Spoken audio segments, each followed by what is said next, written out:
Thanks for joining us. I'm Tamika Alexander. Another teacher in the area is behind bars tonight for having a sexual relationship with a student. We'll have more on that in a moment. Jack Royer has reaction to Governor Bentley's aide Rebecca Mason resigning today. Plus, Jabari Pruitt takes a look at what impact college students have on the local economy. And Chief Meteorologist Richard Scott has a look at possible severe weather risks coming to the area. And that is where we begin tonight. Richard, what is the latest on the weather? Right now, things are pretty quiet across Alabama. Tamika, right now we have a flash flood watch across all of our coverage area, all of west, central, east, and south Alabama for the potential for flash flooding overnight tonight and during the day tomorrow and tomorrow night as well. A few sprinkles on the radar, nothing overly heavy. Most areas are dry. It's mild. The air mass getting increasingly unstable. That south wind. We got a risk of severe thunderstorms across Alabama, especially for West Alabama tomorrow afternoon, tomorrow evening, and tomorrow night. That's the main threat. We're going to have 2 rounds of thunderstorms come in, one early tomorrow morning. The chance for severe weather tomorrow morning is going to be low, but later in the day, what we're talking about 4 p.m. to 4 a.m. A few tornadoes, damaging winds up to 70 miles per hour, large hail, and flash flooding possible. We'll talk more about this. Plus, look at that 7-day forecast coming up in weather. Tamika. Jamie Parker, a coach and teacher from Pickens Academy, has been arrested and charged with 1 count of engaging in a sex act with a student under the age of 19. Parker is the husband of teacher Charlie Parker, who was arrested yesterday on the same charges. Pickens County District Attorney Chris McCool expects more charges in the case. 1 week after an alleged affair between Governor Robert Bentley and his advisor Rebecca Mason became public, the top aide has resigned from her position. WVUA 23's Jack Royer has been following this story all week and joins us live with the very latest. Jack? Where to begin tonight, Tamika? Just moments after House Republicans announced their intentions to impeach Governor Robert Bentley when they return to the State House next week, Rebecca Mason issues a statement through the governor's press office saying she is stepping down. 1 week after Governor Bentley publicly denied a relationship with his top aide, good afternoon, Rebecca Mason is out by choice. Mason released a statement through the governor's press office saying in part, quote, "My only plans are to focus my full attention on my precious children and my husband, who I love dearly." Bentley later issued a response saying he wishes the best for Mason and her family. This announcement on the heels of news that House Republicans will begin impeachment proceedings against the governor when lawmakers return to the State House next week. Music to the ears of House Democrats who spoke out against the governor when the news broke last Wednesday. I'm encouraged to see that, and I look forward to supporting them in that endeavor, and we'll help them in any way possible. Guy Hunt was the last sitting governor of Alabama to be removed from office after a criminal conviction.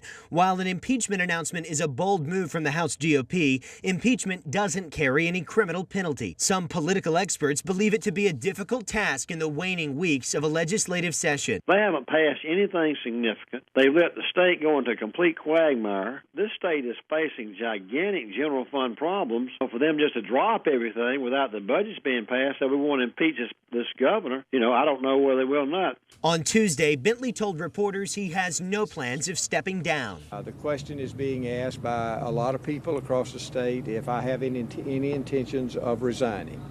I have no intentions of resigning. Now, without his trusted longtime aide, the governor taking the state by storm as this storm continues to intensify.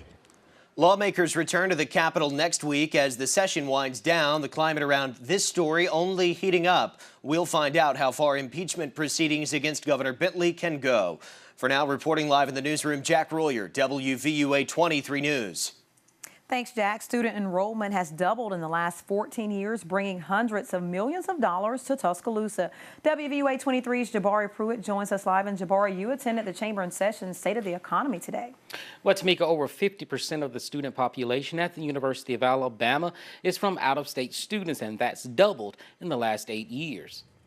54% of the 37,000 students attending the University of Alabama are from out of state. On average, a student will live in Tuscaloosa 10 months out of the year, spending $366 million annually. The economy is doing well in Tuscaloosa. The numbers were presented at the second annual State of the Economy on Wednesday. It shows, on average, students who live on campus spend around $257 a month, compared to those students who live off campus spending nearly $1,400 a month.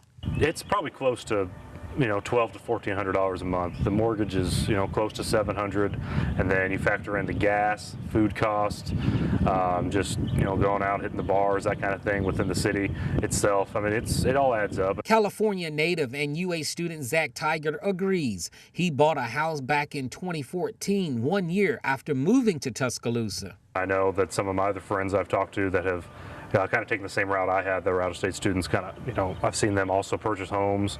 Sometimes they purchase cars in the area, within the state and city. And so it's a shocking figure at first, but I can definitely believe it. Al Spencer from the Chamber of Commerce of West Alabama says he's proud of Tuscaloosa's growth, but there's always room for more. If we're going to grow and prosper as a community and continue to do so, we need to work on our weaknesses and build on our strengths.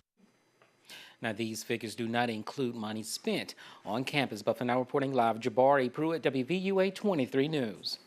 Thanks, Jabari. Residents will soon notice some big changes coming to the Northport area. In addition to the new Walmart neighborhood market, there are new traffic plans for the intersection of Highway 82. Currently, the intersection has only 2 lanes, but with this new traffic pattern, the intersection will have 3-lane options at the red light. Adding this extra lane will ease congestion when leaving Chick-fil-A and Walmart. Just as kind of a spark to what's kind of a new beginning coming to Northport with a lot of growth. We've got a lot of rooftops under construction and planned to be constructed. So we certainly have to start looking at, giving the citizens more options. So construction is set to be completed around July, and the tentative opening date for Walmart is this coming fall. One of Stillman's very own announced their resignation earlier today. WVUA 23 Sarah Macaluso joins us live with more. Sarah. Tamika, Dr. Peter Millett, president of Stillman College, announced his resignation in a board meeting earlier today. Dr. Millett is the 6th president in the college's history. Millett served as Stillman's provost and vice president for academic affairs before being appointed president. He says he will always have special memories of the time spent in Tuscaloosa. I would like to continue in administration, in higher education, but I would like to do so in a place closer to family. I've got family in a number of states. Dr. Millett tells us their athletic program is transitioning from the NCAA division to the NAIA. And to be a part of the NAIA division, you must have at least 6 sports teams. And Millett says they have 4 years to reach that minimum. Live tonight, I'm Sarah Macaluso, WVUA 23 News. Thanks, Sarah. One person is dead after a crash on Interstate 20 today. Both east and westbound lanes were closed after one of the vehicles that was carrying a flammable liquid caught fire. The crash happened east of exit 148 on the eastbound side. The fire was eventually put out and lanes were reopened. A tow truck and an 18-wheeler crashed on 2059 this morning. According to witnesses, the tow truck driver fell asleep and headed down the embankment on Buttermilk Road. That is when the tow truck and 18-wheeler collided. The driver of the tow truck was airlifted to UAB.